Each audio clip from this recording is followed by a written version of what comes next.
سلام كوران كوراتنا زي يوتيوب شانل تخاتلتنا خميت تصنحوا نزوان زبلكم حصرتن وانا ون حبريتات تحزلكم قريب لكم سامو دا تحبيركم تصنحوا مسمر اي ايثيوبيا بشعبيه استرافه ገንዘበይኩም ልሶ ዘقربكو خسي اي تعوتن يلو بتخلي وجن او وشط هاجر بررا 28 مليون دولار سلازو خسركو ابل على تقعت لعل وسخ واغا كم زغبر قلصو ኣብ ኤርትራ ብተቃውሞ ዝንቀሳቀሱ ዘለው ዲሞክራሲያዊ ውድብ ዓፋር ቀይሕ ባሕሪ ዘካሂዱ ህጹጽ ኣኼባ ስዒቡ ብዝወጽእ ሓድሽ መግለጺ መንግስቲ ኣስመራ ይብጻሕና ንዝብሉ ምግሃስ ሰብኣዊ መሰላትን ንምምላስ ንህልውና ህዝቢ ቃለስ ምዃኖም ገሊጹ እቲ ውድብ ናይ ውግእ ምድላዋት ብማእኸላይ ኮሚቴን ከም ዝተመኸረሉ ብወግዕ ኣፍሊጡ ብዙሓት ኢትዮጵያውያን ዝተሰኣኑሉ ሓደጋ ባሕሪ መዛረቡ ኮይኑ ኣሎ ኣሜሪካ ሩስያ ቲዲኤፍን ፋኖን ካልኦት ኣብዚ ጉዳይ መግለጺ መውጽኦም ኣለዉ خلي وجن دما أبتقربها معلتات المسمار أير روسيان مسمار أير إثيوبيان استأسس حدا بتصبصاب موضوع يذكر بتصبصاب مسمار أير إثيوبيان مسمار أير روسيا بحوار المسرح أو سمع خمس بتاع زمل كتيو تخبانيا بوينغ أمريكا إيرباسين أوروبا زدقفن مسمار أير إثيوبيا كما يلمس بأمريكا مشارختنا أو تحت مع عقب زركان مسمار أير روسيا كسر حزب حتى طلع له مز استأسس حد شو قداي كنا فلتقوا منا اتخالي وجن تبصبنا روسيا بدرونات يوكرين تفتنا لحيلات يوكرين بدرون أوشت دوب روسيا زكايدو متقعتي أبزغرها وأنات كم استبرخات تجليتو يوكرين تمالي أب حدا وساني استبهله معروف حيلات أير بصفة متقعتي أزيم كبراتنا وجتاتن يعني هلا بزعبازن كالو تحبريتات هتنلونا حبيركم ناصنحو ኣብ ኤርትራ ተታሒዙና ዘሎ ገንዘብ ብቤት ፍርድ ንምምላስ ዝገብርኩ ጻዕሪ ተዓወተን ክብል መስመር ኣየር ኢትዮጵያ ኣፍሊጡ ቅድሚ ሓደ ዓመታት ኣቢሉ መስመር ኣየር ኢትዮጵያ ናብ ኤርትራ ዝገብሮም ዝነበረ በረራታት ክቋረጽ ካብ ዝተገደለሉ ምኽንያት ሓደ ኣብቲ ሃገር ዘሎ ገንዘብ ክንቀሳቀስ ብዘይምኽኣሉ ምዃኑ ኣብ ዝገለጸሉ እንድሓር እቲ ጉዳይ ኣብ ቤት ፍርዲ ክረአ ጸኒሑ እዩ ድሕሪ ምዛሙ እቲ ደም ዘፋሰሰ ናይ ደቡብ ኢትዮ ኤርትራ ልዕሊ 2 ዓመታት ተቋሪጹ ዝነበረ ጉዕዞ ነፈርቲ ኣብ ሓምሊ 2010 ዓመተ ምህረት ምጅማሩ ይዝከር መንግስቲ ቀዳማይ ሚኒስትር ኣብይ ኣሕመድ ናብ ስልጣን ካብ ዝወጹ እንድሓር ውግእ እውን ሰላሙን ኣብ ዘይነበረሉ ኩነታት ዝጸንሐ ኣስመራን ኣዲስ ኣበባን ዝምድና ምሕዳስን ስዒቡ እቲ በረራ ተጀሚሩ ነይሩ ሽዑ መራሕቲ እተን ክልተ ሃገራትን ዲክሌሬሽን ኣስመራን ዝተሰየመ ስምምዕ ተፈራሪሞም ካብ በረራ ብተወሳኺ ተቋሪጡ ዝነበረ ናይ መሬት መጓዓዝያታት ንግድን ኣገልግሎትን ኮሙኒኬሽን ክቐጽል ተገይሩ ነይሩ ኣብ መንጎ ኢትዮጵያን ኤርትራን ተሓዲሱ ዝነበረ ዲፕሎማሲያዊ ዝምድና ውግእ ሰሜን ኢትዮጵያ ምዛሙ ስዒቡ እንደገና ምሽካሩ ይዝከር ነስዒቡ ድማ ተቋሪጦም ዝጀመሩ ኣገልግሎታት ዳግማይ እንደገና እናተቋረጹ ክኾኑ እንከለዉ ናይ መስመር ኣየር በረራ እውን ሓደ ካብኦም እዩ መስመር ኣየር ኢትዮጵያ ናይ ኣስመራን ኣገልግሎት በረራ ካብ ዝቋረጽ እንድሓር ገንዘብ ክወጽእ ይከኣለን ዋና ፈጻሚ ስራሕ መስመር ኣየር ኢትዮጵያ እቲ መስመር ኣየር ገንዘብ ካብ ኤርትራ ከይወጽእ ስለምንታይ ከም ዝተኣገደ ንሲቪል ኣቪዬሽን ኤርትራ ዘቕረቡናዮ ብተደጋጋሚ ሕቶ መልሲ ይረኽብናን ነዚ ስዒቡ እቲ ጉዳይ ኣብ ቤት ፍርዲ ክረአ ከም ዝነበረ ይዝከር ኢሎም መስመር ኣየር ኢትዮጵያ ብዛዕባ ጸብጻብ በጀት ዓመት 2013 ዓመተ ምህረት ሎሚ ንማዕኸናት ዜና ኣብ ዝሃብዎ መግለጺ እቲ ዝሓለፈ በጀት ዓመት ምስ ካልኦት ዓመታት ክነጻጸር ከሎ ፍልይ ዝበለ ዓመት እዩ ነይሩ ክብሉ ኣቶ መስፍን ጣሰው ተዛሪቦም ዋና ጸሓፍ ስራሕ መስመር ኣየር ኢትዮጵያ ግሩፕ ኣቶ መስፍን ጣሰው እቲ መስመር ኣየር ብፍላይ ኣብ ዓለም ብተለዋወጠ ሓደጋ ጸጥታ ጽልዋ ከም ዝወደቆ ገሊጾም በዓል ስልጣን ሲቪል ኣቪዬሽን ኤርትራ ንመስመር ኣየር ኢትዮጵያ ናብ ኣስመራ ከይነፍር ኣብ ዝእገደሉ እዋን እቲ መስመር ኣየር ቅድሚ ውግእ ኢትዮ ኤርትራ ኣይኸፈሎን ዝብሎ 7 ሚልዮን ዶላር ክኸፍሎ ምሕታቱ ይዝከር ነዚ ብዝምልከት ነቲ ገንዘብ ንምምላስ ዝተሰርሐ ስራሕ ብዛዕባ ምህላውን ዝቐርበሉ ሕቶ ብቤት ፍርዲ እቲ ገንዘብ ንምምላስ ጻዕሪ እኳ እንተተገበረ ፖለቲካዊ ውሳነ ስለ ዘድልዮ ምላሽ ክውን ኣይፈቕዱን ኢሎም ኣብ ኤርትራ ብተቃውሞ ዝንቀሳቀሱ ዘለው ዲሞክራሲያዊ ውድብ ዓፋር ቀይሕ ባሕሪ ዘካይዱ ህጹጽ ኣኼባ ስዒቡ ሓድሽ መግለጺ ኣውጽኡ መንግስቲ ኣስመራ ይብጻሕና ንዝብሎ ምግሃሰኦ መሰላትን ንምምላስ ከም ዝተንቀሳቀሰ ንህልውና ህዝቢ ክቃለስ ምዃኑ ገሊጹ እቲ ውድብ ናይ ውግእ ምድላዋትን ብማእኸላይ ኮሚቴኡ ከም ዝተመኸረሉ ኣፍሊጡ ዲሞክራሲያዊ ውድብ ዓፋር ቀይሕ ባሕሪ ኣብ ዝሓለፈ ሰሙን መወዳእታ ኣብ ክልል ዓፋር ኣብ ዘካይዱ ህጹጽ ውድባዊ ኣኼባ ሓደጋ ጸጥታን ምርግጋእን ሰፊሕ ቀርኒ ኣፍሪካ እናተጋደደ ምምጽኡ ስዒቡ መንግስቲ ኤርትራ ኣብቲ ሃገር ኣብ ዝርከቡ ህዝቢ ዓፋር ንዝበጽሕ ዘሎ ጭቆና መወዳእታ ዘይብሉ ስቃይን ከም ዝመኸረ ነፍሊጡ ካብ ወተደራውን ድሕነታውን ጉዳያት አንጻር ኣብ ልዕሊ ህዝቢ ተደቂኑ ዘሎ ናይ ህልውና ስጋኣትን ንምምላስ ወተደራዊ ግንባር ምጥንኻርን ሓደ ካብ ሽቶታትና እዩ ዝብል እቲ ውድብ በዚ መሰረት ንውግእ ምድላው ብማእኸላይ ኮሚቴኡ ከም ዝተመኸረሉ ላዕለዋይ መራሒ ኣባል ዲሞክራሲያዊ ውድብ ዓፋር ቀይሕ ባሕርን ምክትል ኣቦ መምር ፖለቲካዊ ሓይልታት ኤርትራን ኣቶ ያሲን መሐመድን ዓብደላን ዶቾ ቬለ ተዛሪቦም እቲ ውድብ ኣብ ልዕሊ ህዝቢ ዓፋር ቀይሕ ባሕርን ዝበጽሖ ዘሎ ምግሃስን ሰብኣዊ መሰላትን ሓደጋ ህልውና ነመልኪቱ ቅድሚ ሕጂ ንሕብረት ኣፍሪካ ደብዳቤ ምእታውን ክትትልና ገበረ ምህላው ገሊጹ ኩነታት በዝን ተቐጺሉ ህዝቢ ሙሉእ ብሙሉእ ተፈናቒሉ እቲ ከባቢ በረኻ ናብ ምዃኑ ምቕያሩ ስለዘይተርፉ እቲ ውድብ ፖለቲካውን ዲፕሎማሲያውን ፍታሕ ከድል ኣለዎ ዝብል ይንቀሳቐሰሎ ኢሉ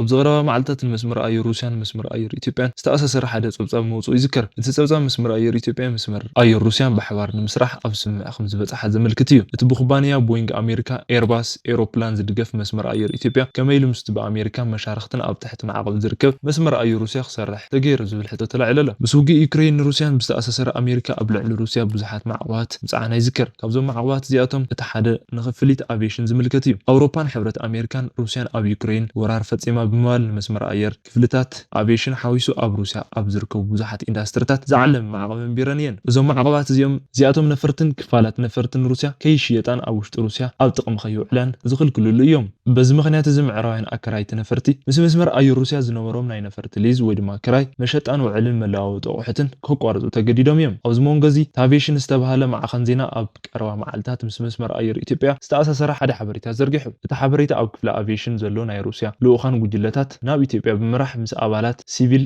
ኣቪዬሽን ኢትዮጵያን ከም ዝተማኸረን ዝግለጽ እዩ። እቲ ሓበሬታ መስመር ኣየር ኢትዮጵያን ንመስመር ኣየር ሩስያን ነፈርቲ ከም ዘካሪ ኣብ ካልኣይ ደረጃ ድማ ናብ ኣዲስ ኣበባን ሩስያን ብሓባር ብምዃን ማእኸላት ጽገና ነፈርቲ ከም ዘዳልወን ከምኡውን ብተወሳኺ መንገድታት መስመር ኣየር ኢትዮጵያን ንመስመር ኣየር ሩስያን መለዋወጢ ኣቑሑት ነፈርቲ እውን ከም ዘቕርብ ዘርኢ እዩ። ነዚ ሓበሬታ ስዒቡ መስመር ኣየር ኢትዮጵያ ምስ ኩባንያ ቦይንግ ኣሜሪካ ከምኡውን ምስ ኩባንያታት ኤርባስ ኤውሮፓ ብሓባር ዝሰርሐን ኣብ ቀረባ ነፈርቲ ክሳብ ስፔር ፓርት መለዋወጢ ኣቑሑት ምቕራብን ብዙሓት ዝተኣሳሰረ ዝምድና ዘለዎ ኩባንያ ኮይኑ እናሃለወ ከመይ ኢሉ ኣብ ልዕሊ ሩስያ ዝተጻዕነ ማዕቀብ ጥሒሱ ምስ ሩስያ ከምዚ ዓይነት ስምምዕ ክበጽሕ ክኽእል ዝብል ሕቶ ተላዒሉ። ብዛዕባ ዓመታዊ ምንቅስቓስ መስመር ኣየር ኢትዮጵያ ሎሚ ኣብ ቀንዲ ቤት ጽሕፈቶም ንጋዜጠኛታት ፀዊዕ መግለፂ ዝሃቡ ዋና ጸሓፊ ስራሕቲ መስመር ኣየር ኣቶ መስፍን ጣሰው መስመር ኣየር ኢትዮጵያ ንመስመር ኣየር ሩስያ ነፈርቲ ብኽራይ ናይ ምሃብ ሓሳብ የብሉን እንተተሓቲትና እውን ኣይንገብሮን ንሕና ባዕልና ተወሳኺ ነፈርቲ ኣብ እንደልየሉ ሰዓት እምበር ንኻሊእ ኣካል ነፈርቲ ኣይነካርን። እዚ ጥራይ ዘይኮነስ ኣብ ኩባንያ ቦይንግ ነፈርቲ ክንገዝእ ከለና ሕጊ ናይ ነፍሲ ወከፍ ሃገር ኣኽቢርና እንሰርሕ ትካል ምዃንና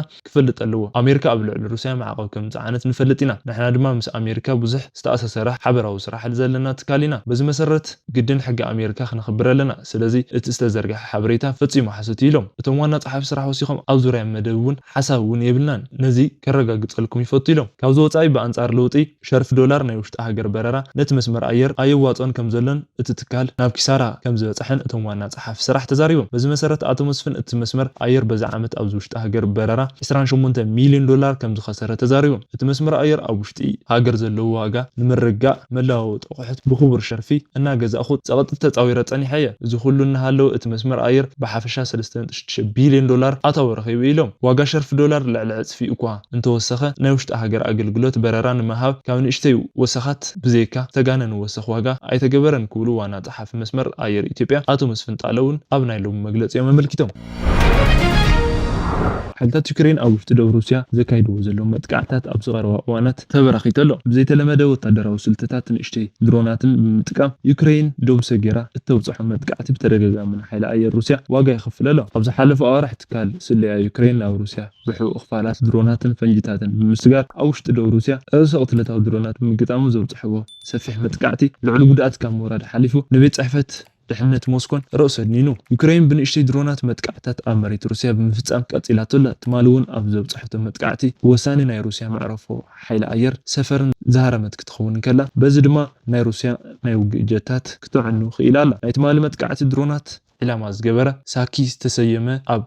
ክሪሚያ ዝርከብ መዕረፎ ሓይሊ ኣየር ሩስያ ክኸውን ከሎ በቲ መጥቃዕቲ ዋግኦም ካብ 35 ክሳብ 50 ሚልዮን ዶላር ዝግመቱ ጀታት ናብ ሓሙኽሽቲ ተቐይሮም። እቲ ኣብ ጸሊም ባሕሪ ወሳኒ ዝበሃል መዕረፎ ሓይሊ ኣየር ሩስያ ምድፋር እውን ንሞስኮ ተወሳኺ ዕጡቕ ፈጢሩላ። እቲ መጥቃዕቲ ድሮን ሓንቲ ዙ30 ኤስኤም ተዋጋእቲ ጀት ሙሉእ ብሙሉእ ክትዓኑ ከላ ካልእ ተመሳሳሊ ጀት ድማ ጉድኣት በፂሕወን። በቲ መጥቃዕቲ ጀታት ዙ24 እውን ዓንየን እየን። ኣብቲ መዕረፎ ነፈርቲ ዝነበረ መኽዘን ነዳዲ በቲ መጥቃዕቲ ድሮን ካብ ጥቕሚ ወጻኢ ከም ዝኾነ ቤት ጽሕፈት ድሕነት ዩክሬን ኣመልኪቱ። እዚ ኣብ ጸሊም ባሕሪ ንመጥቃዕቲ ዓቕሚ ሓይሊ ኣየር ሩስያ ኣዝዩ ዝጎድእ መጥቃዕቲ ስለ ዝኾነ ዩክሬን ተዛሪባ። ዩክሬን ኣብ ግዛኣታት ካብ እትገብሮ ቃልሲ ብተወሳኺ ኣብ ውሽጢ ሩስያ ዝርከቡ ናይ ሩስያ ወታደራዊ ሎጂስቲክን ልዑላት ዕላማታትን እናመረፀት ተሃርመላ። ሓይሊ ኣየር ሩስያ ንናይ ውግእ ጀታት ካብ መጥቃዕቲ ድሮን ዩክሬን ንምድሓን መጽለሊ እናሃነፀ ምዃኑ ኣብ ዝቐረባ ዝወፁ ስእልታት ሳተላይት ተመልኪቶም። ሞስኮ ኣብ ጸሊም ባሕሪ ኣብ ዝርከቡ ወሳኒ ሰፈራ ሓይሊ ኣየር መጥቃዕቲ ከም ዝበጽሐ ኣሚና ብዛዕባ ጉድኣት ግና ዝርዝራዊ ሓበሬታ ካብ ምሃቡ ተቆጢባ ኣላ። ንሎሚ ዘዳለናዮም ዜና እዚኣቶም መስሉ ነይሮም።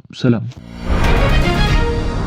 ብዙሓት ኢትዮጵያውያን ዝተሰኣንሉ ሓደጋ ባሕሪ መዛርቡ ኮይነሎ ኣሜሪካ ሩስያ TDF ፋኖን ካልኦትን ኣብዚ ጉዳያት መግለፂ ወፅዮም ሞት ኣይተዕብዩ ዝብሉ ፕሬዚዳንት ብልጽግና ፕሬዚዳንት እታ ሃገርን እዚ ጸብጻብ ክሳብ ዝዳሎ ብስቕታ ሓሊፎም ወለው 157 ስደተኛታት ተጓዓዝቲ ዝነበረት ጃልባ ኣብ ግማግም ባሕሪ የመን ምስ ጣሓለት ህይወት ልዕሊ 68 ሰባት ከም ዝሓለፈ ክሳብ ሕጂ ተረጋጊጹ ብዘይካ እቶም ካብ ሞት ዝተረፉ 12 ዝኾኑ ሰባት ናይቶም ዝተረፉ ድሃይ ከም ዝጠፍአን ዕጫኦም እውን ካብ ዝስጋእ ዝተፈለየ ከም ዘይኸውን ሃገራዊ ትካላት ይገልጹ ኣለው ሞት ዘይብላ ሃገር የላን ኣብ ማእኸል ሞት ኮፍ ኢሎም እዮም ንሞት ኢትዮጵያውያን ዘዕብዩ ዘለው ኣብ ኣሜሪካ በዚ ዓመት ብኮሮናን ብኻልእ ዝሞተ ሰብ ኣብ ዝሓለፈ 5 ዓመታት ኣብ ኢትዮጵያ ይሞቱን ኣብኡ ኮፍ ኢሎም ንሞት ናዕብዩ እናበሉ ኣብ ዝሓለፈ ዓመታት ንሞት ዘይተገደስሉ ሰባት ብልጽግና ካብ ዝመርሕዋ ኢትዮጵያ ብጀካ ኣብ ብዙሓት ሃገራት እዚ ፍጻመ ሃገራዊ ሓዘን ዘእውጅ ከም ዝኾነ ዝገልጽ ቁጽሮም ውሕድ ኣይኾነን ቀዳማይ ሚኒስትር ፕሬዚዳንት እታ ሃገር ክሳብ ሕጂ ኣብዚ ጉዳይ ዝበልዎ ነገር የለን ብሓደጋ ሃርጌሳ ምንቅጥቃጥ መሬትን ውሕጅን ሞሮኮ ሓደጋ ስደተኛታት ኣሜሪካ ግዳያትን ሓደጋ ጃፓን ሓዚኖም መግለጽ ዘውጽሉ አብይ አሕመድ